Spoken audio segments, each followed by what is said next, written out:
Le gendarme, donc sérieusement blessé, est encore en observation à l'hôpital pour voir comment va évoluer son état. A priori, le pronostic vital n'est pas engagé, mais les médecins ont estimé nécessaire de se donner un peu de temps d'observation avant, le cas échéant, de le laisser rentrer à son domicile.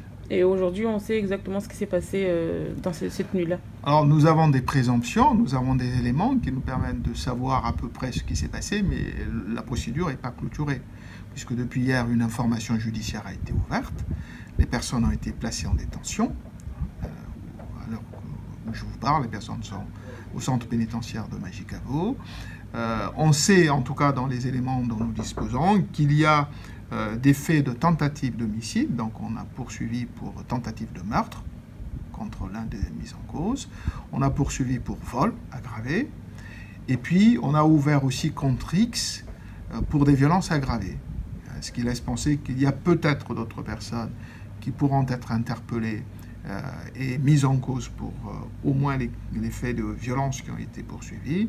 Donc l'enquête n'est pas clôturée, un juge d'instruction a été saisi, les investigations vont se poursuivre pour essayer d'étayer. En tout cas, on va rassembler le maximum d'informations sur ce qui s'est passé. C'est le travail du juge d'instruction qui a commencé hier. Au départ, ils étaient appelés sur une autre affaire, et puis c'est là qu'ils ont été pris à partie.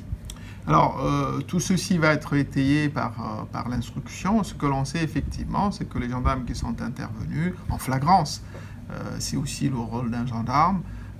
S'il est témoin d'un fait qui est en train de se commettre, il est obligé, dans les conditions de sécurité qui sont appréciées par lui, d'intervenir pour mettre fin à un trouble qui est en train de se commettre.